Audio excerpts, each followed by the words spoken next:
Dès le 1er siècle de notre ère, les philosophes grecs avaient constaté que l'excès de luxe aggravait la souffrance et diminuait l'intensité du plaisir. Selon ce point de vue, une personne qui vit dans le luxe et ne se sent jamais mal à l'aise finit par perdre la capacité de supporter les épreuves et de reconnaître les plus grandes joies. L'ego est doté d'un pouvoir, d'une force créatrice, d'une conquête tardive de l'humanité que nous appelons volonté, selon Carl Jung. Même les monarques du passé n'auraient pas pu prédire les plaisirs, les commodités et les divertissements dont nous jouissons dans l'Occident moderne. Mais malgré tout ce luxe, de nombreuses personnes souffrent de stress, d'anxiété, de dépression ou de problèmes physiques. Ce film examine la relation complexe entre le plaisir et la douleur et montre comment l'excès de confort et de plaisir est à l'origine de problèmes de santé mentale et physique chez l'homme moderne. Dans le monde moderne, l'accès aux commodités est pratiquement illimité. Les difficultés physiques et les obstacles quotidiens, qui étaient une composante nécessaire de l'expérience humaine, ont pour la plupart disparu du fait de cette abondance. Beaucoup d'entre nous ont découvert des moyens de s'anesthésier plutôt que de faire face aux défis inhérents à l'alimentation ou aux mouvements vigoureux. Nous nous tournons vers la nourriture réconfortante, l'alcool, la technologie et les divertissements pour trouver du réconfort. Malgré son luxe, ce mode de vie conduit à un dilemme. En évitant l'inconfort et les difficultés, nous nous exposons à des répercussions majeures à long terme.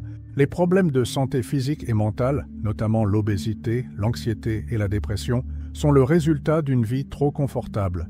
Il suffit de comparer la vie actuelle aux conditions que nos prédécesseurs chasseurs-cueilleurs ont subies pendant une grande partie de l'histoire de l'humanité pour constater à quel point nos vies sont devenues agréables et plaisantes. Nos ancêtres parcouraient de grandes distances presque tous les jours pour trouver de la nourriture et de l'eau. Chasser d'énormes mammifères demandait beaucoup d'énergie et ils s'engageaient souvent dans des chasses d'endurance qui consistaient à suivre et à traquer leur proie jusqu'à ce qu'elles s'évanouissent de fatigue. Comme l'a noté Yuval Noah Harari, ils découpaient l'animal en morceaux après l'avoir attrapé et marchaient ensuite des kilomètres jusqu'au camp, transportant de gros morceaux de viande crue. Pour trouver de la nourriture et rester en vie, nos ancêtres chasseurs-cueilleurs devaient beaucoup se déplacer. Les longues périodes de repos étaient absentes. Ils étaient maintenus dans un état que nous considérerions aujourd'hui comme celui d'athlètes par les défis physiques quotidiens qu'ils devaient relever. À la recherche de nourriture, ils grimpaient, couraient et marchaient, parcourant des kilomètres. Ils luttaient chaque jour pour leur vie, ce qui modelait leur corps et rendait leur esprit plus résistant au choc. Sapiens, une brève histoire de l'humanité par Yuval Noah Harari. Outre l'exercice physique rigoureux, nos ancêtres devaient également faire face au stress mental sans les distractions rassurantes de la technologie, des médicaments, des repas préparés, de l'alcool et des divertissements. Sans chauffage central, sans climatisation et sans logement moderne, ils devaient faire face à la rudesse de la nature et aux maladies et infections sans l'aide des traitements modernes. Nos ancêtres avaient une tendance naturelle à maximiser les commodités et les plaisirs qui leur étaient accessibles, car leur vie était difficile, souvent incommode et parfois douloureuse. La survie de nos ancêtres dépendait de cette impulsion. Ils se détendaient et se reposaient chaque fois qu'ils le pouvaient. Grâce à leur quête de réconfort, leur corps et leur cerveau se sont rétablis et ont pu faire face aux dures réalités de la vie. Comme ils ne savaient pas quand serait leur prochain repas, ils se gavaient d'aliments riches comme de la viande grasse, des fruits ou du miel lorsqu'ils étaient disponibles, afin d'emmagasiner de l'énergie. Bien que nous ayons hérité de nos ancêtres ce désir de confort et de plaisir, Sebastian Junger affirme qu'il est apparu à une époque de pénurie, alors que nous vivons aujourd'hui dans des environnements douillets et abondants. Comme le note Yuval Noah Harari dans son livre Sapiens, A Brief History of Humankind. Même si nous ne souhaitons pas revenir aux conditions difficiles que nos ancêtres ont endurées, le monde moderne nous pose des difficultés supplémentaires, car notre besoin de confort et de plaisir ne s'est pas développé avec un interrupteur. En fait, il est presque insatiable. Nos ancêtres n'avaient pas à se soucier de faire des excès dangereux, puisqu'ils vivaient dans un environnement de pénurie, mais l'excès est un danger permanent dans notre nouveau et audacieux monde d'abondance. L'humanité s'est adaptée à un monde de difficultés et de pénurie mais elle est actuellement entourée d'une abondance qui va à l'encontre de notre biologie. Nous semblons être des créatures adaptées au désert, qui sont brusquement projetées dans des jardins luxuriants et qui ne savent pas comment survivre sans les épreuves qui nous ont façonnés.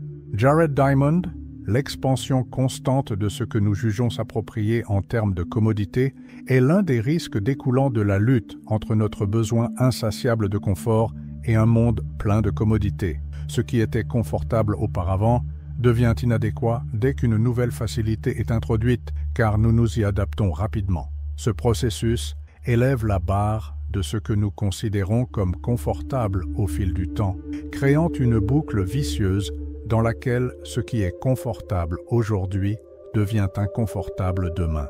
Ce phénomène fonctionne de manière inconsciente et est influencé à la fois par les expériences personnelles et par la théorie de l'inconscient collectif de Carl Jung. Nous partageons tous des inclinaisons et des souvenirs communs, accumulés au fil des générations, qui se reflètent en quelque sorte dans nos exigences et nos perceptions du confort. Par conséquent, notre recherche du confort est influencée par l'inconscient collectif qui le fait disparaître à mesure qu'il nous consume et nous éloigne de la résilience et de la capacité à surmonter les obstacles. C'est dans le domaine du confort physique que l'évolution du confort est la plus évidente. L'utilisation de plateformes de livraison et d'automobiles qui nous permettent d'obtenir n'importe quel bien ou service sans jamais quitter notre domicile en est une illustration. Les aliments préparés prêts à l'emploi, y compris les conserves et les produits surgelés, qui nous dispensent de cuisiner et de préparer des repas à partir de zéro. En outre, l'accessibilité des médicaments palliatifs pour les affections courantes, comme les analgésiques pour un simple mal de tête, favorise une solution rapide et facile sans s'attaquer à la cause sous-jacente, ce qui conduit un nombre croissant de personnes à mener une vie presque totalement sédentaire. Selon Michael Easter, 27% d'entre nous ne pratiquent absolument aucune activité physique. La vie s'est transformée en un cycle prolongé de passage du lit à la chaise de bureau, puis au canapé, et de nouveau au lit. Étant donné que notre corps a évolué de manière à avoir besoin de beaucoup de mouvements pour rester en bonne santé, cette tendance au confort physique est l'un des principaux moteurs de la crise croissante, de l'obésité et des maladies chroniques. Ces maladies sont dues à un mode de vie inactif. Selon Jung, l'âme stagne en l'absence d'inconfort. Nous supprimons les énergies intérieures qui stimulent notre développement lorsque nous fuyons les difficultés et ne recherchons que le confort. Nous risquons de devenir plus fragiles et de nous éloigner de notre potentiel réel si nous ne nous confrontons pas consciemment à l'intégralité de ce que nous sommes et si nous refusons de nous en éloigner. Surmonter les obstacles est essentiel pour prévenir la détérioration mentale et physique. Outre la question de la croissance du confort, les plaisirs contemporains ont un effet dévastateur sur notre corps et notre esprit, car la douleur suit le plaisir comme une ombre. Les ombres, selon Jung, sont les aspects de nous-mêmes que nous rejetons. Les traits de caractère que nous désapprouvons et rejetons ne disparaissent pas. Ils s'accumulent dans les zones d'ombre de notre personnalité. En outre, ils finissent par adopter une vie propre, la vie de l'ombre, après être restés cachés pendant une longue période. Selon le livre Dopamine Nation de la psychiatre américaine Annie Lemke, l'une des découvertes les plus étonnantes des neurosciences au cours du siècle dernier est que la douleur et le plaisir sont traités dans des parties différentes du cerveau et fonctionnent selon des mécanismes différents. En d'autres termes, le plaisir et la douleur fonctionnent comme une sorte d'équilibre. Notre cerveau est conçu pour maintenir cet équilibre entre le plaisir et la douleur, de sorte qu'aucun des deux ne domine pendant une période prolongée. Les systèmes d'autorégulation de notre cerveau tentent de rééquilibrer la balance en la faisant pencher dans la direction opposée en cas de déséquilibre prolongé ou grave, que ce soit du côté du plaisir ou de la douleur. Par exemple, notre cerveau réagit à un plaisir excessif en produisant des sensations de douleur ou d'inconfort, émotionnel ou physique, pour tenter de rééquilibrer la balance. Le système d'homéostasie du cerveau, qui contrôle nos expériences pour préserver l'équilibre, se reflète dans ce processus. Par conséquent, notre système tente de compenser en faisant pencher la balance du côté de la douleur à mesure que nous mettons du poids sur le côté plaisir de la balance. Cette réaction instinctive vise à préserver un équilibre sain et à empêcher le plaisir de prendre le dessus trop longtemps. Les philosophes Friedrich Nietzsche et Carl Jung analysent tous deux avec perspicacité le lien entre la douleur et le plaisir. Nietzsche pose la question « quoi ?» pour susciter la contemplation. Créer le plus de plaisir et le moins de souffrance possible pour l'homme est le but ultime de la science, n'est-ce pas? Mais qu'en est-il si le lien entre le plaisir et la douleur est si fort que celui qui veut le plus de l'un doit aussi supporter le plus de l'autre? Celui qui aspire à la plus pure félicité céleste doit-il être prêt à endurer aussi des périodes de douleur intense? Nietzsche est favorable à la science. Jung soutient cette perspective en soutenant que nous supprimons les énergies intérieures qui sont vitales pour notre croissance lorsque nous évitons la souffrance à la recherche d'une condition de facilité. Il fait remarquer que nous risquons de devenir moins entiers et plus vulnérables, ainsi que de perdre le contact avec notre potentiel réel si nous n'affrontons pas et ne résistons pas consciemment. Par conséquent, surmonter les obstacles devient essentiel pour prévenir la détérioration psychologique et physique et favoriser la résilience et la conscience de soi qui sont toutes essentielles pour mener une vie satisfaisante. Nous développons une tolérance lorsque nous profitons souvent des mêmes joies et notre cerveau devient trop sensible à la douleur à la suite d'un processus connu sous le nom de neuroadaptation. Cela signifie que si la douleur que nous ressentons après avoir éprouvé du plaisir augmente et dure plus longtemps, nous avons besoin de plus grandes quantités d'une substance chimique ou d'une stimulation pour éprouver le même niveau de plaisir. L'abus d'aliments malsains, de pornographie, de jeux vidéo, d'alcool, de drogue ou de médias sociaux peut faire pencher la balance en faveur du plaisir pendant si longtemps et de manière si radicale que l'équilibre entre le plaisir et la douleur finit par pencher du côté de la douleur. Lorsque cela se produit, nous sommes toujours motivés pour consommer notre addiction afin d'obtenir un répit momentané de la souffrance en cours, même si cela ne nous procure plus de plaisir. Par exemple, les personnes qui consomment des analgésiques de manière continue pendant une période prolongée peuvent souffrir d'hyperalgésie induite, un état dans lequel la douleur qu'elles traitaient s'aggrave complètement.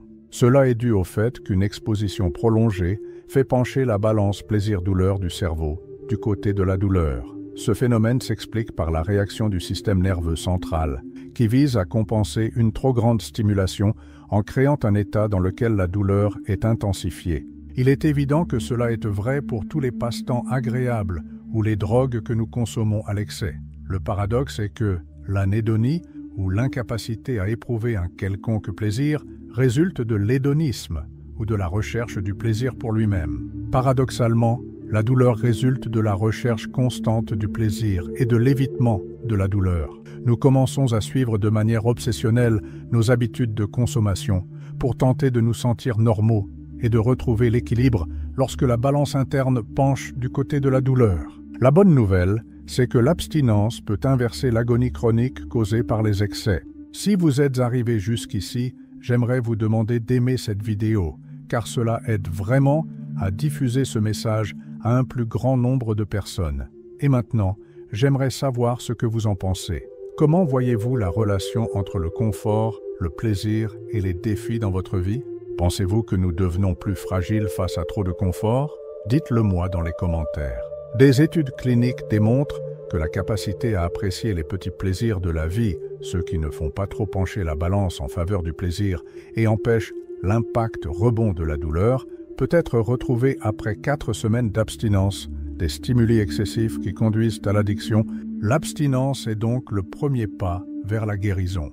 Le système de récompense du cerveau peut être remodelé pendant cette période, ce qui rétablit notre capacité à apprécier de petites joies saines. Nous pouvons utiliser des stratégies de maîtrise de soi qui consistent notamment à dresser consciemment et volontairement des obstacles entre nous et les choses qui nous poussent à consommer de manière obsessionnelle pour nous aider sur la voie de l'abstinence. L'Odyssée d'Homère est une illustration classique de la maîtrise de soi. Ulysse a demandé à son équipage de les attacher au mât du navire et de leur mettre de la cire d'abeille dans les oreilles, car il savait qu'aucun homme ne pouvait résister aux sirènes séduisantes qui conduisaient les hommes à la mort. Il a reconnu que nous pouvons perdre notre capacité à faire des choix libres lorsque notre besoin de plaisir devient irrésistible. C'est pourquoi il est bon de tenir ces choses éloignées et, si possible, d'ériger des barrières qui les rendent difficiles à atteindre lorsque nous luttons contre l'alcool, les repas sucrés ou d'autres tentations. Régler des minuteries et limiter l'utilisation à certaines heures de la journée ou à certains jours de la semaine sont deux moyens de contrôler notre utilisation des médicaments numériques. Nietzsche a également proposé des techniques de maîtrise de soi comme stratégie utile pour réduire la consommation obsessionnelle de choses agréables. Il a recommandé d'éviter les situations qui nous encouragent à rechercher une gratification instantanée et de diminuer progressivement cette tendance dans son point de vue sur le contrôle de soi. En outre, selon Nietzsche, l'établissement d'un modèle qui nous permet de contrôler les moments et la manière dont nous nous adonnons au plaisir contribue à maintenir l'équilibre et permet des moments où ces pulsions ne nous dérangent pas. Après avoir réussi à réduire les excès, nous pouvons améliorer notre vie en surmontant les obstacles qui nous causent un certain inconfort. S'engager dans des activités qui impliquent un bon inconfort, comme l'exercice, peut procurer un sentiment de plaisir et de bien-être plus durable, tout comme un plaisir excessif peut éventuellement entraîner une douleur. Selon Viktor Frankl, l'absence de but dans la vie est plus néfaste que la douleur. En affrontant la souffrance et en cherchant un but, nous pouvons trouver un niveau d'épanouissement et de joie qui dépasse la recherche d'un réconfort instantané. Nous sommes mieux équipés pour vivre de véritables et profonds moments de joie lorsque nous acceptons le chagrin comme une partie naturelle de l'expérience humaine. Viktor Frankl, la recherche d'un but. L'exercice physique est un excellent exemple d'activité bénéfique qui implique de la douleur. Des recherches indiquent que l'inconfort passager de l'exercice peut créer une humeur favorable qui peut même réduire les désirs de plaisir malsains.